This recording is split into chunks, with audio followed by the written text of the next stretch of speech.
High, আমি অর্পিতা চলে এসেছি অন্য দিনের মতো আবার একটা ভিডিও নিয়ে। তো চলো, অনেক দিন ধরেই দেখছিলাম আমি ভিডিওতে যে এই কপি পাতা বাটা খাচ্ছে। তো চলো আজকে আমিও বানিয়ে ফেললাম। এটা ফার্স্ট আমিও এটা ট্রাই করছি, আমিও জানতাম না খেতে, খাইনি কোনো দিন। তো চলো বানিয়ে নিচ্ছি। কপি পাতাগুলো দেখো কেটে ধুয়ে আমি জলে সিদ্ধ বসিয়ে দিয়েছি। চলো, এদিকে আমার হাঁড়ি মাটন হচ্ছে, তারপরে আমি কপি পাতাগুলো যেগুলো ভাপিয়ে রেখেছিলাম সেগুলো একটু দেখবো কী অবস্থা হবে।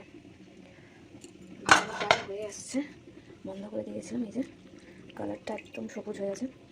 আমি এবার মিক্সিং জারে দিয়ে দেব। তারপর দিয়ে দেবো কিছু ধনে পাতা, কাঁচা লঙ্কা দুটো, এক কোয়া রসুন, সেটা দিয়ে ভালো করে পেস্ট করে নেবে।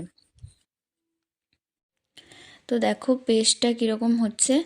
পেস্টটা নিয়ে তারপরে কড়াইতে গরম তেল দেবে অল্প করে। তারপরে ওই পেস্টটা দিয়ে একটু নুন দিয়ে ভালো করে নাড়িয়ে নেবে যতক্ষণ না জলটা শুকিয়ে আসছে। তারপরে একটু চিনি দিয়ে তারপরে আর কি ভালো করে নাড়াচাড়া করে নেবে যাতে জলটা শুকিয়ে যায়। দেখো একদম পুরো ঝরঝরে হয়ে গেছে। এবার এটা সার্ভ করো গরম ভাতের সাথে।